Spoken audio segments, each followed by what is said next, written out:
Estimadas telespectadores, bienvenidos a un nuevo capítulo del programa Más Conocimiento de Campus TV y la Dirección de Investigación de la Universidad de Talca.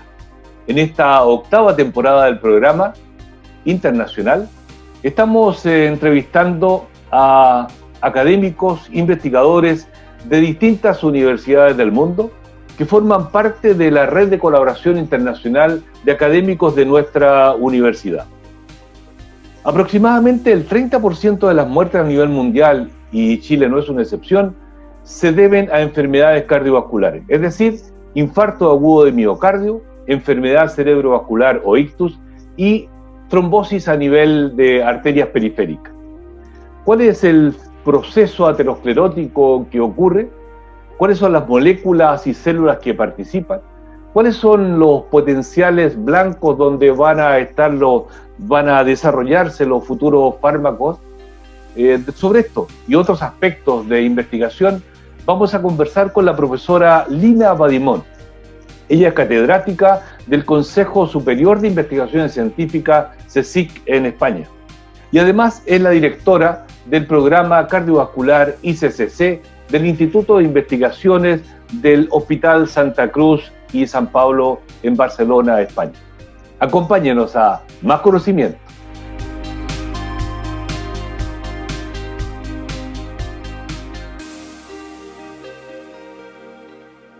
Es para mí un verdadero placer introducir a la profesora Lina Badimon Maestro.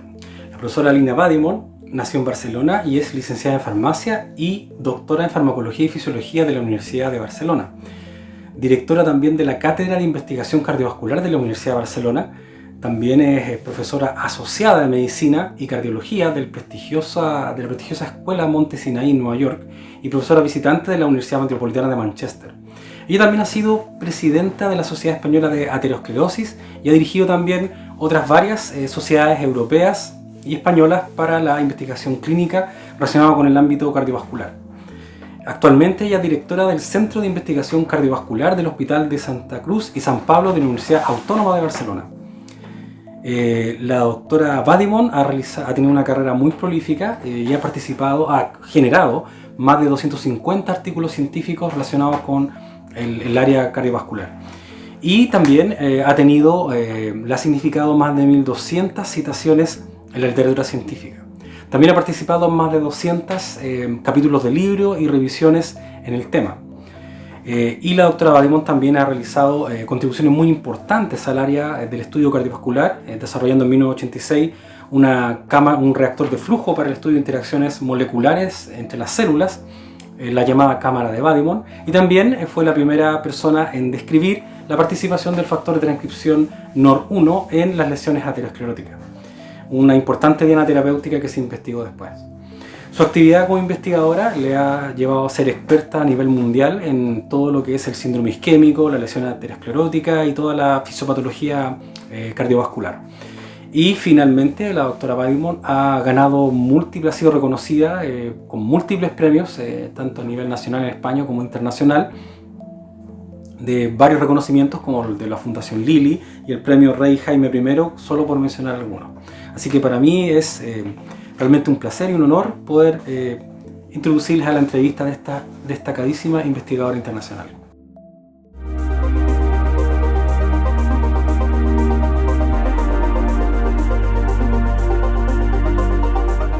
Estimados telespectadores, anualmente en el mundo fallecen alrededor de 17 millones de personas a causa de enfermedades cardiovasculares. El proceso de aterosclerosis ocurre durante años y en algún momento, en algunas personas, se puede desarrollar, entre otros aspectos, un infarto agudo de miocardio, del corazón. ¿Qué ocurre en el interior de las arterias, en las coronarias? ¿Qué fenómeno está ocurriendo allí? ¿Cuáles serán los futuros targets, los futuros blancos de fármacos que pueden estar protegiendo y previniendo o tratando estas enfermedades? Para conversar sobre estos interesantes aspectos, vamos a entrevistar a la doctora Lina Badimon de Barcelona, España. La doctora Badimon, profesora Badimon, es licenciada en farmacia y doctora en farmacología y fisiología. Es catedrática, que es la máxima calificación académica en España, del Consejo Superior de Investigaciones Científicas, el CSIC.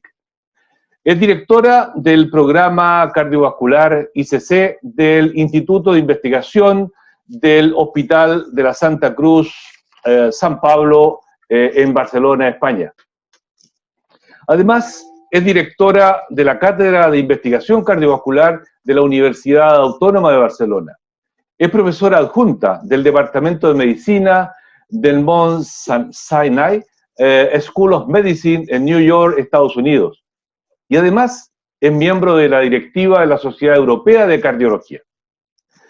Pero no puedo dejar de mencionar que es autora de sobre 250 artículos de investigación publicados en destacadas revistas internacionales. Y por otro lado, también autora de varios capítulos de libros. Y por otro lado, y no menos importante, por cierto, ha liderado innumerables proyectos de investigación en fisiopatología de tipo cardiovascular.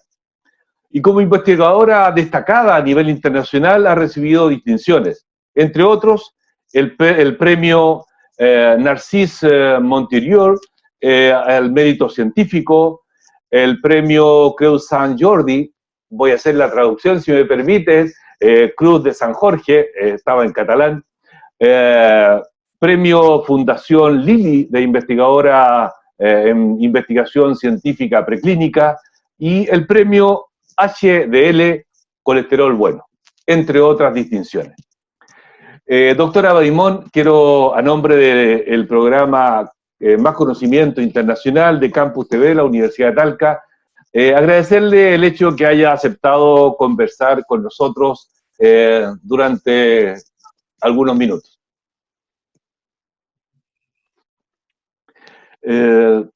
Bien, vamos a iniciar esta conversación, Lina.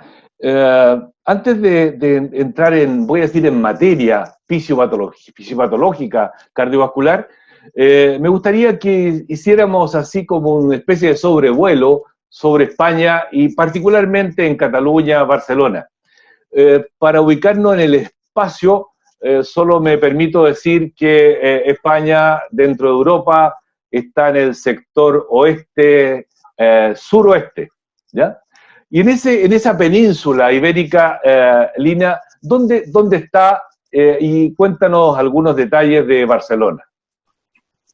Muy bien. Iván, un placer estar en este programa compartiendo lo que es la investigación cardiovascular y un poco de España y Cataluña con vosotros.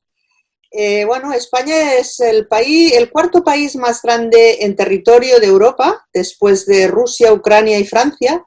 Tiene 47 millones de habitantes y está organizado territorialmente en 17 autonomías que tienen un total de 50 provincias. Tiene una parte que es continental y luego tiene una parte insular que es las Islas Baleares y Canarias. Y estamos en el extremo sur-oeste de Europa. Estamos al lado del mar Mediterráneo y del mar Atlántico. Un mar que en Chile no está. En Chile es Pacífico. La verdad es que en España, en este momento, podemos decir que somos el crisol de muchas culturas. En la Edad Media y en la Edad Antigua, todas las civilizaciones europeas vinieron a España y tenemos restos de visigodos, de godos, aparte de las tribus originales, los íberos que estaban en España, los celtíberos, tenemos restos y cultura heredada de todas estas de estos grupos que vinieron a España. Evidentemente la raíz más importante es la romana, la grecorromana. Los romanos estuvieron en España, Hispania se llamaba, y tenemos, incluso nuestras leyes son basadas en la ley, lo que llamaban la ley romana. Posteriormente, en la Edad Media, tuvimos las tres culturas, la cultura árabe, la cultura sefardí y la cultura cristiana. Y por ello también tenemos desde el medievo lo que representa catedrales, lo que representa las sinagogas, lo que representa las mezquitas, que los puedes encontrar en las distintas ciudades de Europa, de España, perdón. España es realmente, en ese aspecto, uno de los mejores países de Europa por su diversidad, que es el producto de la historia que hemos vivido. Cataluña está en el extremo noreste, al borde de Francia, nos separan los Pirineos, y también ha tenido en su tradición y en su cultura pues una base romana muy importante. Tenía la capital de la parte romana de España en la Edad Antigua, era Tarragona, Tarraco, se llamaba Imperial Tarraco, y posteriormente, pues que entraban por los Pirineos, pues entró el arte románico, entraban todas las corrientes que venían del centro de Europa. En este momento, Barcelona es reconocida como la ciudad más importante en modernismo. Tenemos un arte del modernismo, bueno, supongo que todo el mundo recuerda el arquitecto Gaudí y lo que él hizo por la ciudad. Es una ciudad única en el mundo porque tenemos todos los edificios de Gaudí, pero aparte tenemos el área gótica, tenemos restos también sefardíes, o sea que tenemos lo que he dicho para España, también lo tenemos en el microcosmos de Cataluña. Cataluña vivió dirigida al Mediterráneo y por eso el sur de Italia, que es Nápoles, y el sur de Italia, perteneció a la corona de Aragón durante muchísimos siglos y en este momento incluso se habla catalán en l'Alguer, un pueblo de una isla que es de Italia, pero que en la Edad Media pertenecía a España. Nosotros hablamos catalán, una lengua que deriva del occitano, o sea, del siglo XI, y etimológicamente es anterior, o sea, más vinculada al latín que el castellano, porque el castellano tuvo palabras que tuvieron ya la influencia árabe. Todas las palabras, no sé si sabéis, que empiezan con AL, son de origen árabe, entonces hay muchas en el castellano. Entonces, castellano etimológicamente se diferenció más del latín, el catalán con el francés y el italiano están más cerca del latín. Un poquito esa es la historia. Barcelona es una ciudad que ha sido antes de la era pre-COVID, ha sido un centro de atracción turística internacional tremendo. Aparte es una ciudad muy abierta y al ser una ciudad muy abierta fue que el hecho de que la juventud en Europa y internacionalmente les gustara venir a Barcelona. Entonces Barcelona fue un foco de atención. En realidad en España tuvimos en el año 2018 83 millones de visitantes, de turistas, de gente que vino o por la cultura o por el sol, dependiendo de dónde venían, ¿no? O sea que ha sido un país muy turístico y en este momento estamos evidentemente en una crisis importante debido a que se han cortado todos los viajes con el COVID. Pero bueno, ya pasará la pandemia, sí, ya pasará. Ya pasará y la gente, todo el mundo podrá volver a Cataluña, a Barcelona en particular. Gracias, Lina, por este recorrido de cultura hispánica y particularmente en Barcelona. Lina, me gustaría ir, así como de a poco, entrando en investigación propiamente tal. Y el CSIC es un Consejo Superior de Investigación Científica muy, muy importante en el contexto español. ¿De qué se trata este consejo? ¿Cuándo comenzó aproximadamente? ¿Financia proyectos? Partamos por allí. Sí, el Consejo Superior de Investigaciones Científicas se fundó en el año 39, del 36 al 39 tuvimos la Guerra Civil Española. Cuando acaba la Guerra Civil se transforma una institución que se llamaba la Institución Libre de Enseñanza, que existía desde los principios de siglo.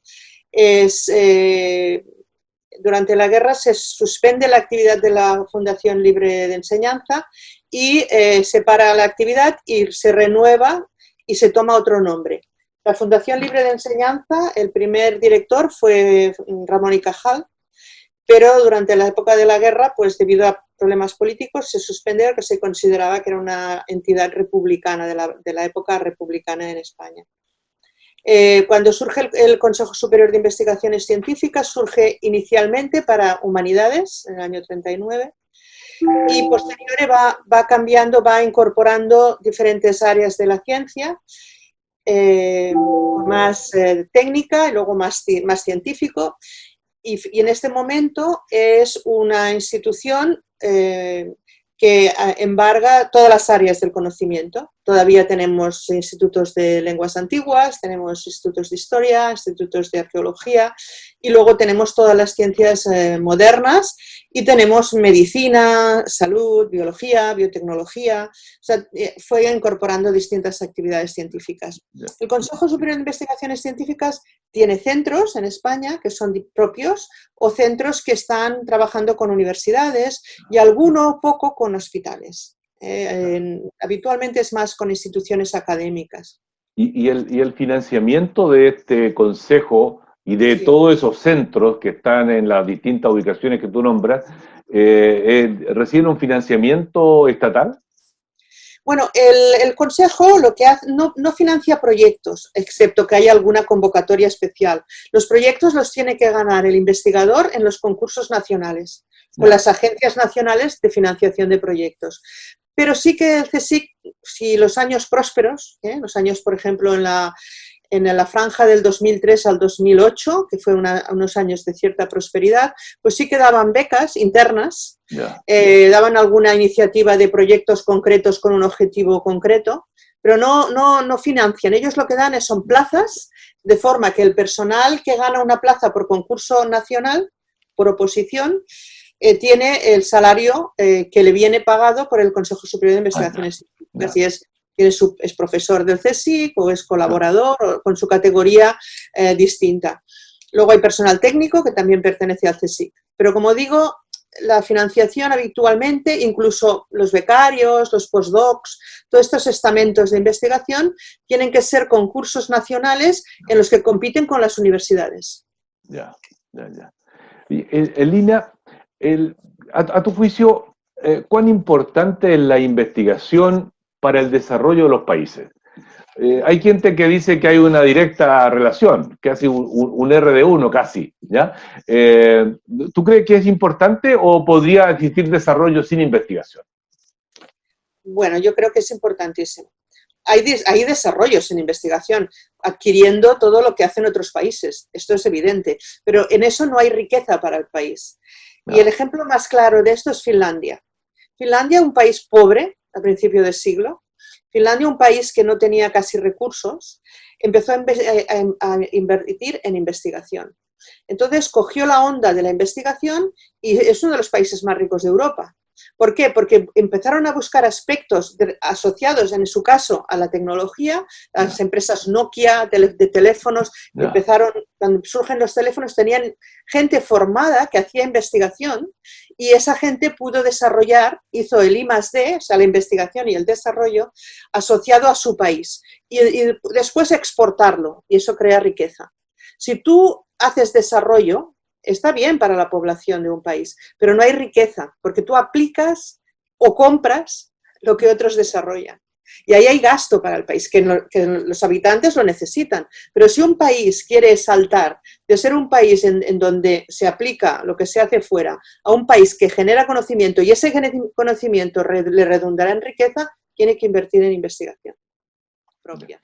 A propósito que nombras otro país distinto, dentro de Europa, otro país distinto a España, quiero preguntarte sobre internacionalización. ¿Qué importancia tiene para los investigadores de España y del mundo el crear redes de colaboración internacional? ¿Se puede en los tiempos actuales investigar solo en algún lugar del mundo? Bueno, yo creo que lo que sí sabemos es que hay que trabajar en equipo. Y la internacionalización es una base importante para que todos los grupos estén trabajando con la misma modernidad. Es decir, un grupo que trabaja solo se puede quedar anticuado. Eso es claro. Es evidente que las influencias no llegan si no hay movilidad.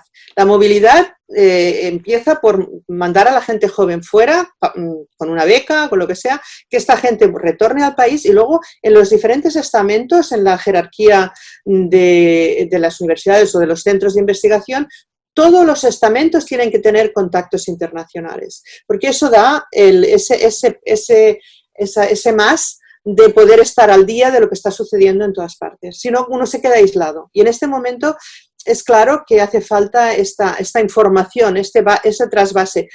Te voy a poner un ejemplo. En Europa, nosotros somos parte de la Comunidad Europea y es algo que, y en mi caso, en nuestro caso en España, nos gusta la Comunidad Europea y en mi caso personal yo estoy ardientemente en favor de la Comunidad Europea porque ha traído muchos beneficios. Aparte de que históricamente ha hecho que países que eran enemigos seamos amigos, por el periodo más largo de la historia, el que gente que no se conocía se conocen en este momento, todos nos conocemos en Europa, pero aparte a nivel de investigación, que es lo que hablamos hoy, todos los proyectos europeos se hacen en grupos. No puede haber proyectos europeos en los que no haya más de 3 países, como mínimo. Pasa a ser una condición. Sine qua non. Es decir, que si no hay 3 países mínimo, no se puede aplicar a una convocatoria. ¿Qué están pretendiendo? Están pretendiendo el hacer networking, el establecer relaciones que van más allá de saludarte en un congreso, sino que van a que se haga un trabajo en común. Bien, muy interesante, Lina. Gracias por tus opiniones. Vamos a hacer una breve pausa y luego vamos a entrar de lleno en la fisiopatología cardiovascular. Estimados telespectadores, espérenos un segundo, casi. Nos vemos pronto.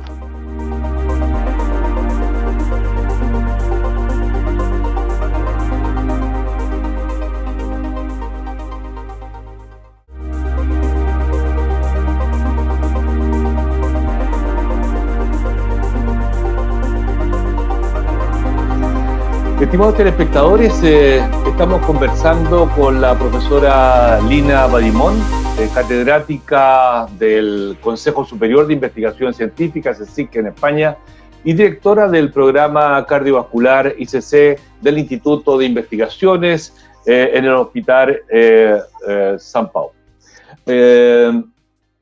Antes de comenzar, quiero hacer una corrección. La verdad es que algo pasó en mi computador y me borró el 50% de las publicaciones de la doctora Badimon. La verdad es que tiene sobre 500 publicaciones.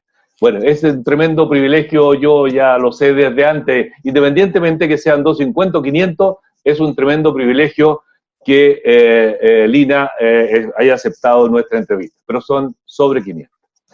Lina, ahora vamos a conversar más de lleno, más directamente sobre investigación cardiovascular.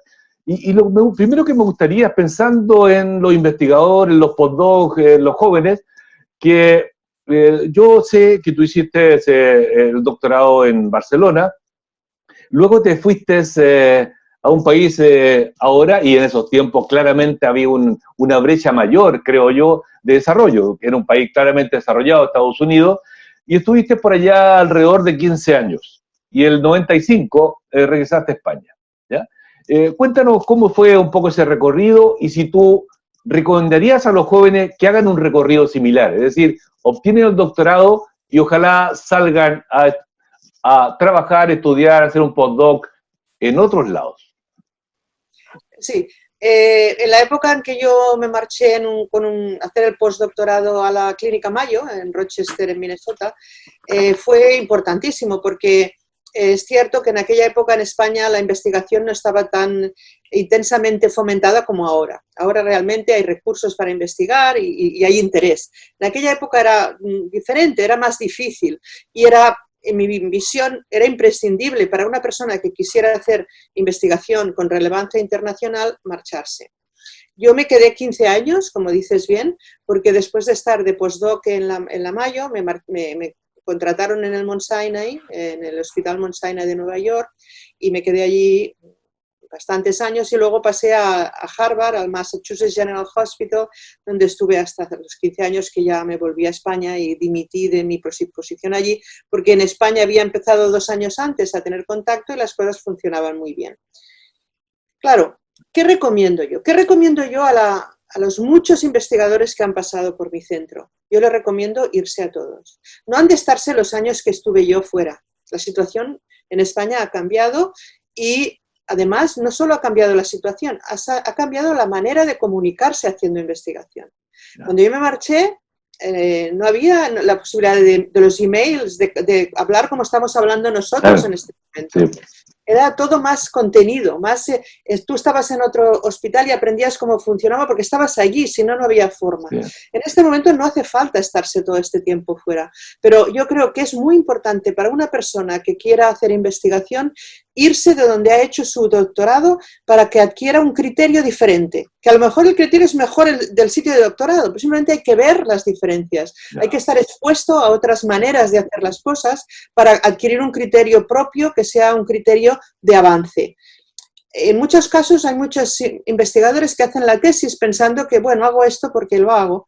No, no. Si tú quieres ser un investigador puntero, tienes que hacerlo porque es tu vocación. Y eso lo ves cuando te vas y ves cómo se trabaja en otros sitios. Por lo tanto, yo recomiendo, en mi caso, yo he tenido, conmigo han hecho la tesis doctoral muchísima gente, muchísimos investigadores incipientes. De los que se han dedicado a la vida académica, todos han salido al extranjero. Ha habido otros que se han dedicado, por ejemplo, a trabajar en industria farmacéutica. A estos no se los recomiendo, ya se lo recomendarán en la industria que los mandan fuera. Pero a los que quieren una vida académica es importantísimo. Un año, 2 años, un año no, porque un año, entre que llega un investigador y se adapta, pues no puede ser constructivo, pero 2 años es un periodo bueno. Y yo recomiendo que los gobiernos den estas becas.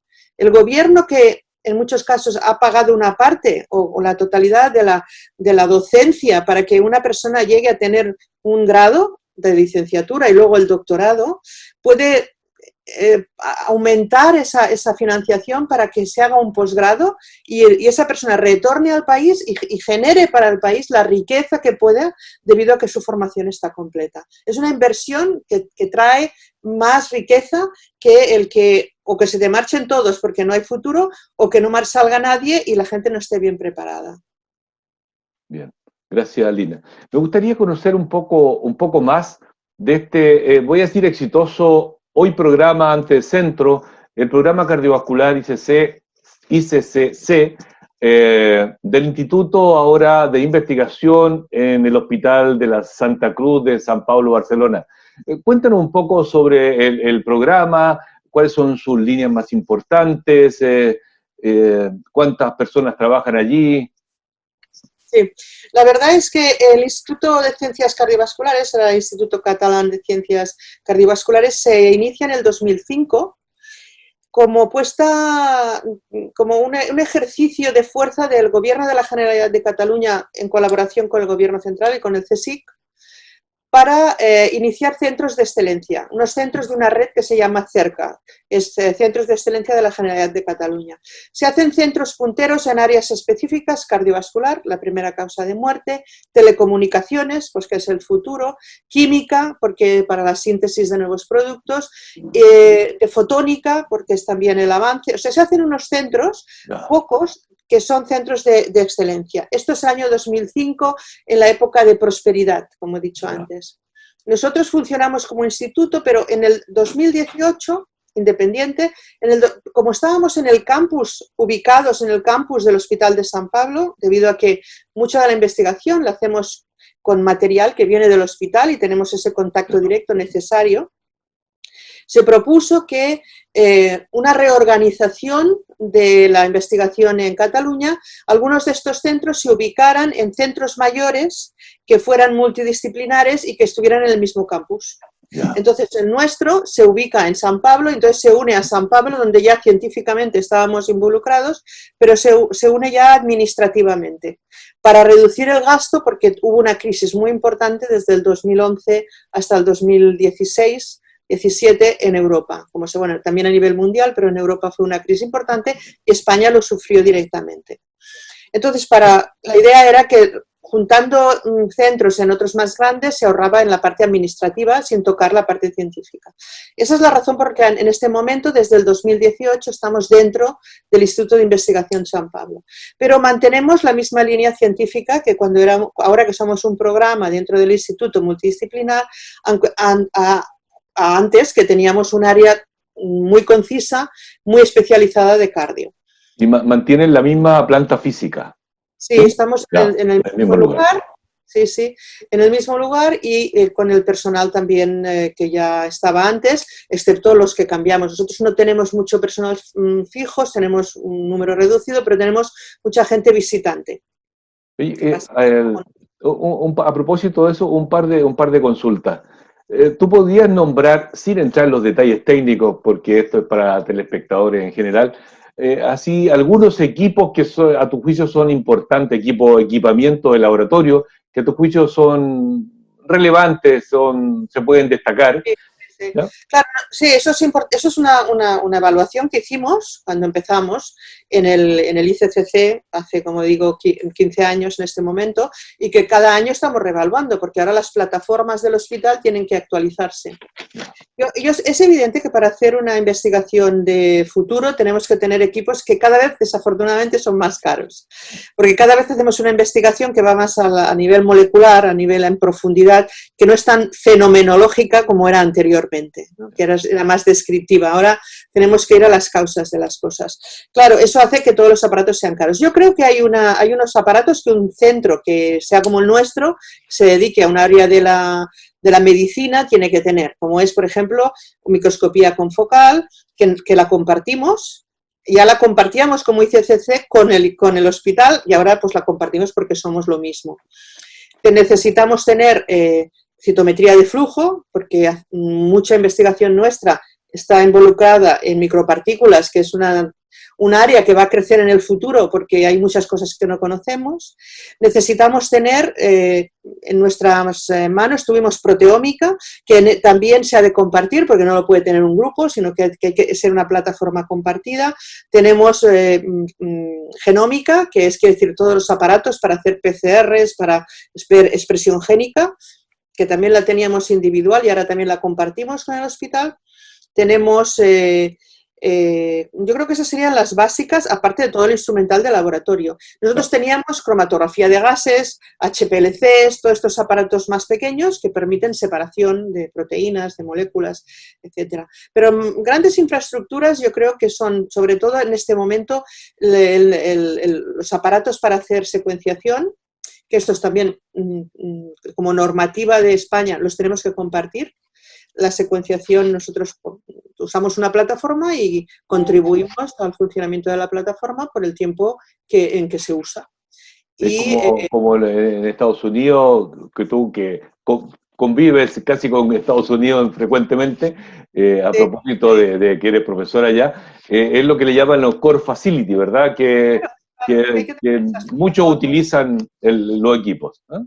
Está claro que no se puede comprar para grupos ni de 100 personas aparatos que cuestan muchísimo dinero. Pero está bien el compartir, porque también te permite, si hay muchos usuarios, poner personas al frente que sean expertos. Sí. Y entonces también es más rápido. Sí. No tienes que entrenar tú un becario para que haga este tipo de ejercicio. O sea que yo creo que hemos de pensar en la investigación como una forma de generar conocimiento rápido, conocimiento único, conocimiento que haga avanzar la ciencia, la que sea, pero aparte utilizando los instrumentos como si estuviéramos en una empresa. Tú en una empresa utilizas los instrumentos que van a dar mayor rendimiento. Pues lo mismo hemos de hacerlo cuando uno hace investigación si queremos ser competitivos. Yo ahora, por ejemplo, soy advisor del Berlin Institute of Health, o sea, el Instituto de Salud de Berlín, y he estado, bueno, desde hace un año ahora. Debido a la situación que tenemos, solo pude ir, tuve presencial una reunión, pero es un instituto que gira muchísimo dinero. Está unido al Charité, que es el hospital más grande de Europa, que está en Berlín, y están ahora pensando en plataformas, y es evidente que es la misma estructura. Son core facilities que van a usar todos los investigadores, y allí tienen un área muy importante que es la traslación, es decir, la innovación que me preguntabas al principio. Es decir, cómo el conocimiento que generan todos los grupos del Berlin Institute of Health va a ser utilizado por propios grupos que se dedican a eso y estudiar si eso es competitivo. Ahí está la riqueza, ahí es el paso de lo que generas como conocimiento a lo que puedes generar como mejora económica para tu país. O sea que yo creo que eso está claro, que esto hay que funcionar de esta forma. Yo no sé en Chile cómo lo tenéis en este momento. Yo diría que se avanza hacia allá. De hecho, en nuestra universidad se está formando un centro de equipamiento avanzado, que es un Core Facility, ¿ya? Está en proceso de formación.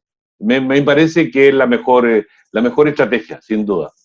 Lina, dentro del programa cardiovascular ICC, ¿sí?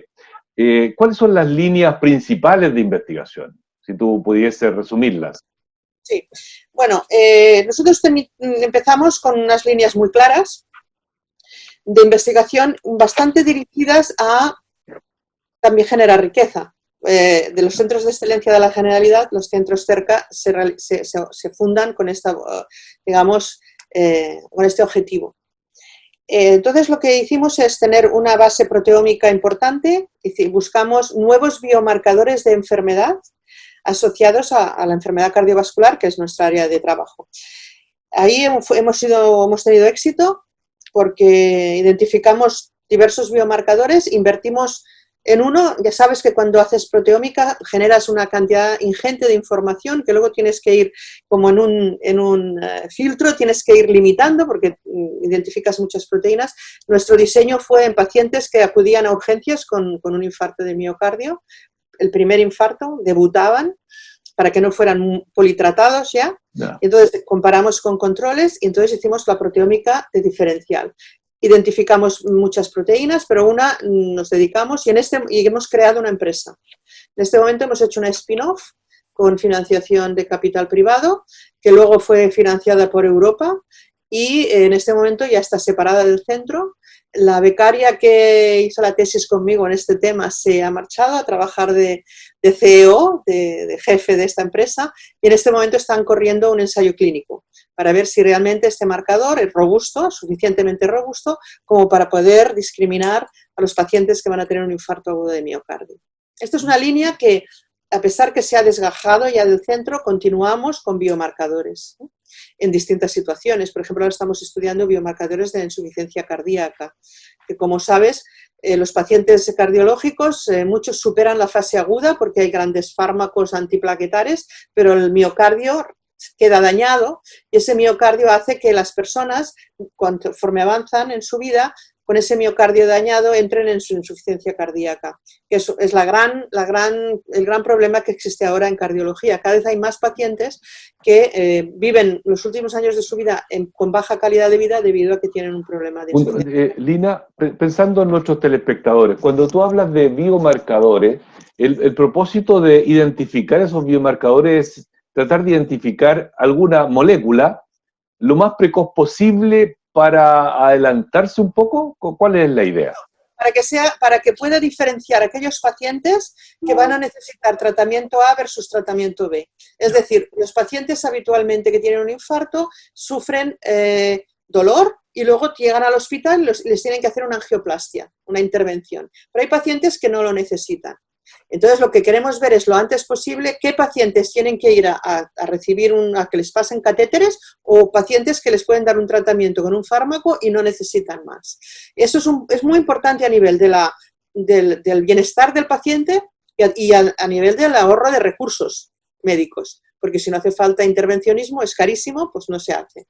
Entonces, el biomarcador es una proteína que nos permite diferenciar dos condiciones que nosotros queremos separar. No. Y esa se llama ApoJ y estamos desarrollándola. Otra línea de investigación importante fue la interacción de la coagulación. Sabes que durante años yo he estado estudiando el factor tisular, que es una proteína que estimula la coagulación, y hemos separado la actividad coagulante de la actividad proangiogénica, buscando que en la isquemia, en esos corazones isquémicos, en esas piernas que hay enfermedad arterial periférica que tienen dificultad y dolor, poder ver si estimulamos angiogénesis para que haya reperfusión. Entonces, en esa línea está el proyecto del Tissue Factor, que es un proyecto que a mí me ha subvencionado el gobierno a través de un programa que se llama Retos. estamos avanzando, hemos mutado la proteína tissue factor, hemos bloqueado las zonas que disparan el proceso de la coagulación y tenemos una proteína que no coagula, pero que produce angiogénesis. Ah, qué interesante. Esto entra en la ingeniería para modificar proteínas en favor de un efecto saludable. Ese continúa. Tenemos otro que es el de las microvesículas. Estamos estudiando si las microvesículas son marcadores, como hemos dicho antes de los biomarcadores, marcan... Estas son, perdona que interrumpa, pensando los espectadores siempre, estas microvesículas son circulantes, ¿están en sangre? Sí. O sea, las microvesículas las podemos definir como una parte, nuestro cuerpo está formado por células y esas células están en un estado de actividad que es muy controlado. Esas células responden a estreses, que son estreses asociados incluso a la dieta, a lo que comemos, a lo que hacemos, al ejercicio y a la enfermedad. En el momento en que esas células reciben estos impulsos, estas células liberan a través de invaginaciones que se forman en sus membranas, en su superficie, esas partículas se liberan de la célula, se van a la circulación y van a ser mensajeros de esa célula que ha recibido el estímulo inicial a otras células distantes, o si permanecen en la circulación pueden ser marcadores de que una célula madre ha liberado una micropartícula. Se llaman micropartículas. Y ustedes las detectan en la sangre. En la sangre, y lo hacemos con citometría de flujo y se puede hacer con otros medios. Bueno, en nuestro centro lo hacemos con citometría de flujo y hemos medido estas micropartículas en diferentes tipos de pacientes. Pacientes con hipercolesterolemia familiar, que son pacientes que tienen los lípidos muy altos, porque es una enfermedad genética, nacen con el colesterol altísimo y lo antes posible hay que bajarlo porque si no esto va directamente asociado a la aterosclerosis prematura. Estos pacientes, si no se tratan, tienen presentación clínica de eventos cardiovasculares en edades tempranas.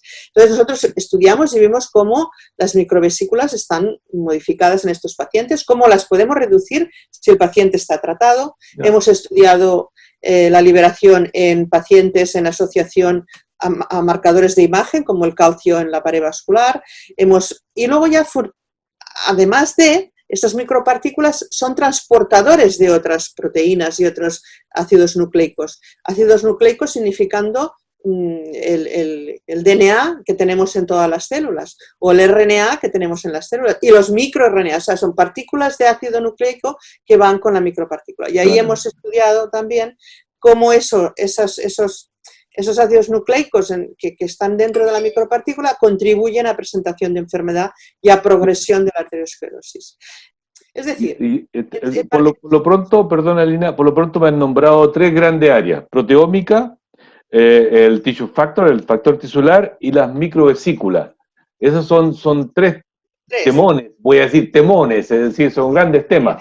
No, hay más, sí. Hay una que es la genómica, o sea, estamos tratando de ver cómo se regula la expresión de genes en función de distintas condiciones de existencia del paciente. Y luego hemos tenido una línea importante que en este momento seguimos, pero quizá no tenemos un proyecto en movimiento, sino los que quedan, que es en nutrición. O sea, hemos estudiado cómo diferentes componentes de la nutrición regulan funciones o regulan proteínas o moléculas que pueden afectar la evolución de la aterosclerosis en los pacientes.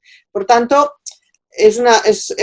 con estas 4 líneas yo diría que hay otras menores, pero hemos hecho incluso mucha investigación translacional en modelos, en modelo porcino, por ejemplo, porque es un modelo muy bueno, muy parecido al humano, en donde podemos probar que lo que encontramos se traslada a situaciones en las que copiamos la enfermedad del humano. Interesante. Lina, hemos estado, voy a decir, pasando así como un poco por el lado de un fenómeno que tú lo conoces al detalle y has investigado y has hecho aporte en el tema, que es la aterosclerosis. ¿Tú podrías definir en términos simples para nuestros telespectadores que no son especialistas qué es la aterosclerosis, qué células, qué moléculas, en términos generales, cómo ocurre? La aterosclerosis es una enfermedad de los vasos. de las arterias. En el cuerpo tenemos venas y tenemos arterias. Las arterias son los conductores de la sangre oxigenada que va desde el corazón a todos los órganos del cuerpo. En esas arterias lo que sucede es que si existen factores de riesgo, como sería la hipertensión, el sedentarismo, la hipercolesterolemia, diabetes, tabaquismo, si hay hábitos de vida que son negativos, una nutrición que no sea la adecuada, se va produciendo acumulación de grasa en la pared de esas arterias. Esa acumulación hace que la arteria, que en principio era un vaso, un tubo con un limpio, sin ningún tipo de depósito, en el momento que empiezan a haber esos factores de riesgo, se inicia lo que es una progresión de lesión que va invadiendo la luz de este vaso. Va penetrando en la luz del vaso, haciendo que el conducto por el que pasa la sangre se haga pequeño, y al hacerse pequeño, la posibilidad de que se ocluya, porque se produce el evento trombótico, que es la segunda fase de la aterosclerosis, es alto. Y cuando se produce la oclusión de esas placas ateroscleróticas que van creciendo en la arteria, se produce la presentación clínica de la arteriosclerosis, que va asociada a ictus, asociada a enfermedades del corazón y asociada a la enfermedad arterial periférica, que es en aquellos pacientes que se les afectan las arterias de las piernas. Lita, permíteme un alcance porque si bien es cierto, en nuestro medio se usa poco el concepto de ictus, pero te está refiriendo a la enfermedad cerebrovascular, ¿verdad? La trombosis cerebrovascular. Sí, solo eso, por favor, adelante. Entonces, esto sería una descripción macroscópica de lo que sucede. ¿Qué sucede a nivel celular? Cuando las células de ese lumen limpio, que claramente no tenía ninguna lesión, empiezan a recibir insultos que vienen porque hay, como he dicho antes, los mismos factores de riesgo. Los lípidos que están circulando, el colesterol que circula, el colesterol es necesario para la vida. Siempre hay que tener un bajo, muy bajo, pero hay colesterol, están las membranas celulares. Pero el colesterol que circula, cuando está en exceso, empieza a penetrar en zonas de la vasculatura que están claramente asociadas con unas condiciones hemodinámicas. En esto hay que pensar como en las tuberías. Las tuberías, en las canalizaciones, se depositan los detritus en unas zonas discretas donde hay bifurcaciones, ¿no? Lo mismo pasa en el sistema arterial humano.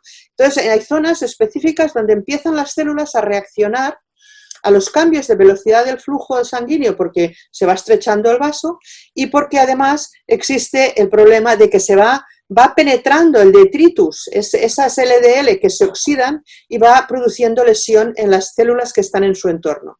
Solo para ustedes, espectadores, cuando dice LDL es lo que le llaman el colesterol malo, ¿verdad? Exactamente, el colesterol perjudicial, sí. Sí. Entonces, claro, la primera célula que sufre lesión es el endotelio. El endotelio es una capa que está cubriendo todas las arterias, empieza a tener influjos de esa circulación anómala porque hay productos que no deberían sedimentarse y ese endotelio pierde su tromboresistencia, permite que las células pasen entre las células al interior de la pared y se inicia el proceso aterosclerótico. El endotelio es el primero, seguidamente se depositan ese LDL malo, ese colesterol malo en exceso, se deposita en la zona interna de la pared y empieza la inflamación. Las células inflamatorias acuden inicialmente en un proceso de aclaramiento, acuden ahí porque quieren limpiar esa zona, pero ese proceso se descompensa, las células inflamatorias se acumulan y empiezan a dañar a las células de la capa muscular lisa, la capa subyacente de la arteria. Las células musculares lisas reaccionan, o sea, es una reacción en cadena que va perpetuando una lesión inicial asociada a una circulación de productos que no deben estar en las concentraciones en las que están. Esas placas ateroscleróticas se tratan con estatinas, es el tratamiento más común.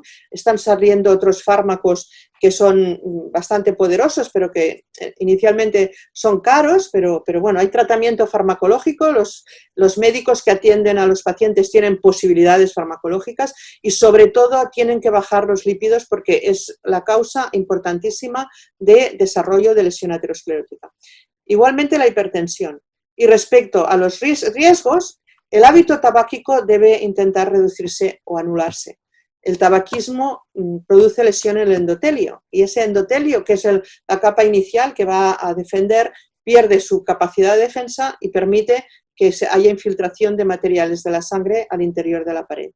Por tanto, es todo un sistema orquestado que desafortunadamente, a pesar de los tratamientos que existen, no se ha podido entorpecer, o sea, no se ha podido parar. O sea, a pesar de los tratamientos, hay pacientes que todavía presentan infarto, que presentan enfermedad cerebrovascular y enfermedad arterial periférica, a pesar de estar tratados. Por tanto, la recomendación siempre es que se empiece lo antes posible y que se haga seguimiento de los pacientes para controlar muy bien los factores de riesgo. Gracias, Lina. Brillantemente explicado de forma simple, porque sé que detrás de todo eso simple que dijiste hay mucho, mucho, mucho. y dentro de lo cual tú has hecho aporte por tu proyecto y publicaciones. Lina, si hicieras una proyección así en el tiempo, ¿ya? ¿Quedan fármacos por descubrir? ¿Hacia dónde tienen que ir los nuevos fármacos? ¿Existen ya posibles blancos terapéuticos? Bueno, has topado con una optimista. Yo pienso que la investigación está por hacerse todavía. Hay mucho campo para investigar. Ya. Nosotros hemos descrito las enfermedades. Hay pocas que yo creo que no se sepan. O sea, durante estos años últimos ha habido un gran énfasis, bueno, en los últimos 100 años se han descrito muchas enfermedades. Pero todavía tenemos una frontera. Y tenemos la frontera de la genética, que no conocemos todavía exactamente cómo la genética coordina, no solo la genética, sino la epigenética. Y luego tenemos la frontera de saber en qué momento nosotros hemos de intervenir para controlar esos genes que transcriben de manera anómala, ¿sí? Nosotros, me preguntabas fármacos, ¿no? Si nosotros somos capaces de desarrollar una investigación que nos demuestre la patofisiología a nivel molecular, o sea, a nivel más básico que lo que es la descripción que yo he hecho de la aterosclerosis, sino saber qué influjos hacen que una célula responda al estímulo, si nosotros podemos bloquear que una célula responda al estímulo de la LDL o al estímulo de los cambios en la presión de la sangre, nosotros estaremos reduciendo esa placa por mecanismos que hasta ahora no se han abordado. Hasta ahora, ¿cómo se ha abordado? Se ha abordado utilizar estatinas que nos van a bloquear los niveles circulantes de LDL en sangre, pero no hemos abordado la pared todavía. Y hay que abordar la pared. Entonces, ¿cómo hemos nosotros empezado este tipo de investigación? Bueno, pues en este momento tenemos una patente en donde hemos identificado una proteína que no se sabía que estaba en el corazón, estudiando la cardioprotección, que se llama DJ1 y que además es neuroprotectora. Y ahí tenemos una frontera de buscar. Claro, sabemos que las enfermedades neurodegenerativas también es el gran reto del futuro. ¿Cómo abordamos esas enfermedades que no tienen realmente cura, ¿no? Bueno, a propósito, escuché una entrevista que te hicieron hace algunos años y tú dijiste que si no te hubieses dedicado a la cardiología, a la fisiopatología cardiovascular, te habrías dedicado a la neurología, a las enfermedades neurológicas. ¿Eso se mantiene, esa afirmación? ¿Sí? A propósito de lo que recién dijiste, digo. ¿Ah? Sí, la verdad es que la investigación en neuro ha ido muy detrás de la cardiológica. Ha ido muy detrás, también por el acceso, ¿no? No hemos tenido mecanismos de investigar el cerebro en humanos. En este pero estaba pensando ahora que están interesados dos, voy a decir, órganos que son fundamentales, digamos. Sin corazón no se puede, sin cerebro no se puede. O sea, son dos órganos fundamentales, digamos. ¿Eh? Sí, sí. Bueno, pero esa proteína es muy interesante y está incipiente el desarrollo de esta proteína, porque no sabemos si actúa a nivel del endotelio, de la célula inflamatoria, de la célula muscular lisa, de la glía, no sabemos. Pero precisamente nos han concedido un proyecto europeo con un grupo canadiense y otro grupo francés, en donde vamos a investigar DJ1, y porque es una proteína chaperona, ¿sabes? Es una proteína de estas que ayudan al plegamiento de otras proteínas, es antioxidante, tiene una actividad de protección celular. Y lo que queremos ver es hasta dónde llega, hasta dónde podemos desarrollar en sistemas in vitro y en sistemas con modelos animales la hemos hecho recombinante, pero es carísima, o sea, no lo podemos usar más que en modelos pequeños, pero ir avanzando en su conocimiento, porque la descubrimos precisamente haciendo proteómica en una modelización de una situación en donde el daño miocárdico se reducía. Y en esa situación de reducción de daño miocárdico subía DJ1. Aparecía el DJ1. Mira, qué bien. Así van surgiendo... Esto es un ejemplo. Yo soy, pero respondiendo a tu pregunta, yo creo que lo mejor está por venir. Cuando me preguntan a mí, ¿qué mejor investigación has hecho? Yo siempre respondo, lo mejor está por venir. Mira, qué bien. Cada vez más, ¿no? Y entonces cada vez aplico mejor lo que sé. Qué bien. Me gustó eso, me gustó. Lina, estamos todavía en la pandemia, ¿ya? Pero se pasaron momentos más difíciles, ¿ya? Ojalá que el rebrote no sea tan importante. ¿Qué ha pasado dentro de tus investigaciones, tu grupo de investigación en el programa cardiovascular ICCC? Han tenido que, aparte de que hubo un momento que todo el mundo cerró los laboratorios, tenía que ser así, pero ¿eso le ha significado en este retorno algunas adaptaciones en las líneas de investigación? ¿Qué ha ocurrido? ¿O qué viene en ese sentido? Sí, la verdad es que inicialmente nos preocupamos muchísimo porque pensamos, claro, nosotros tenemos fechas que cumplir en los proyectos que tenemos, en la financiación pública, y no vamos a conseguirlo. Lo que ha pasado es que todas las agencias de financiación han sido muy consecuentes con el problema vivido y todos nos han dado pues una extensión de periodo. En el periodo de los distintos, incluso de las becas de gente joven, los becarios que se les acababa la beca les han extendido la beca. Claro, ¿nosotros cómo nos organizamos? Pues nos organizamos para teletrabajar. ¿Qué significa esto? Claro, es lo de siempre, es decir, los jefes en la cúpula, estos pueden teletrabajar más que una persona que necesita sus manos para avanzar en los proyectos. Yeah. Entonces lo que hicimos es intentar, después de cerrar me parece que cerramos un mes, en marzo, abril, lo que hicimos es empezar a abrir con poco personal. Entonces el centro se abría desde la mañana, estaba cerrado, pero tenían la llave, ¿no? O sea, siempre estaba cerrado, para que no entrara gente. Se tuvo que marchar todo el mundo que estaba y no se ha admitido a nadie, o sea, no tenemos visitantes desde que se inició esta crisis. Entonces solamente es el personal interno dándose de alta y diciendo yo voy a ir de tal hora a tal hora. Entraban en el centro, en el recinto hospitalario primero, luego en el centro y trabajaban unas horas y cuando este personal acababa entraba otro. De forma que trabajaban sin estar en la misma habitación 2 personas. Esto con la doctora Teresa Padró, a quien tú conoces, realmente fue instrumental en ayudarme para organizar todo esto, porque es tedioso y ocupa mucho tiempo, pero ella es increíblemente organizada y dijimos, hemos de hacerlo de esta forma.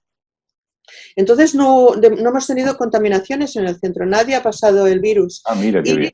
Y a posteriori, cuando ya la cosa se suavizó en verano y ya podían ir más gente, pero siempre controlando quién estaba en cada sitio. Todo el mundo trabaja con las normas higiénicas, con el cuidado de manos, cuidado de lo que se respira, no hablar con otros, sino trabajar solos. Y ahora en esta segunda onda, no se nos ha dicho que se ha de cerrar el centro todavía, no creo que se vaya a cerrar, pero vamos a aplicar los mismos condicionantes. Y el hecho de que se abra desde las 9 de la mañana hasta las 10 de la noche es para que la gente no tenga que coger el transporte público en horas punta.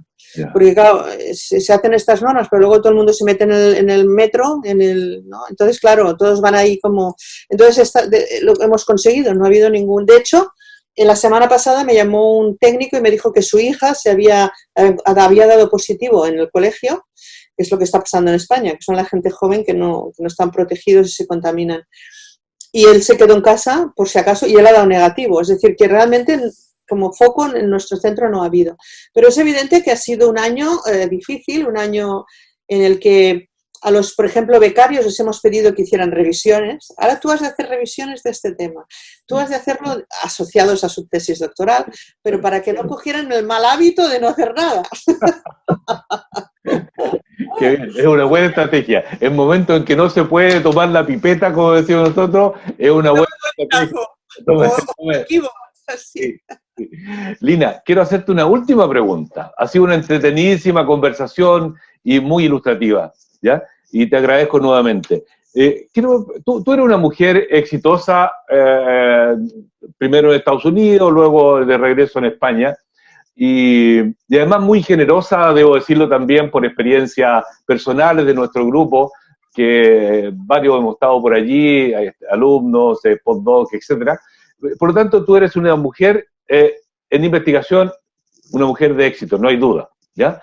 Pero en términos generales, ¿cuál es tu percepción respecto a paridad de género en investigación? ¿Falta por avanzar allí? La verdad es que sí falta. Bueno, estamos mejor que cuando yo me marché, ¿no? Pero no allí, no en España, en todo el mundo.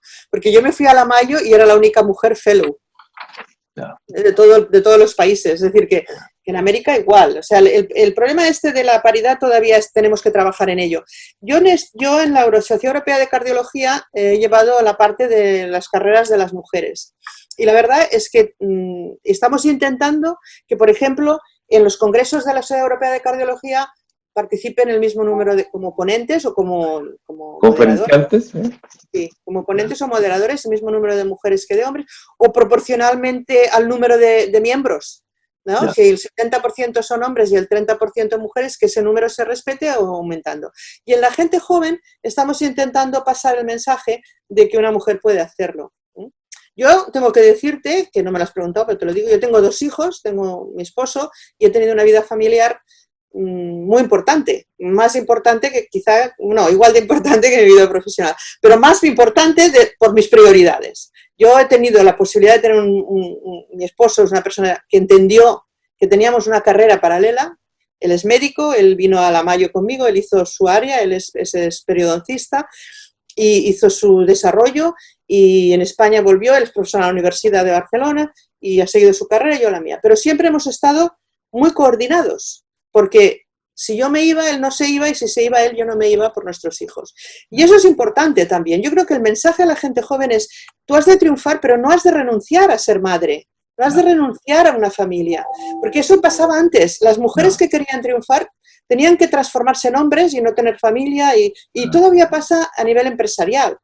Todavía pasa. Yo creo que eso es lo que falta cambiar. Decirle a las jóvenes que hay role models que demuestran que si tú quieres lo haces. Simplemente es coordinación y saber fijar prioridades. Yo, por ejemplo, cuando mis hijos eran pequeños, iba poco yo al teatro, porque no tenía tiempo. Si te miraba la plaqueta y miraba la placa aterosclerótica, no podía mirar más películas. Tenía que, ¿sabes? Es que es la priorización. Si tú quieres hacerlo, puedes. Pero yo no sé en Chile cómo estáis, pero eso es un poquito... Hay muchas becarias, pero pocas que llegan a ser directoras de grupo, directoras de centro, profesoras, catedráticas. Es decir, nos falta un poquito llegar arriba y estamos en ello. Y quiero decirte, Iván, que ha sido siempre para nosotros un placer colaborar con tu grupo, con grandes personas que han venido a estar con nosotros.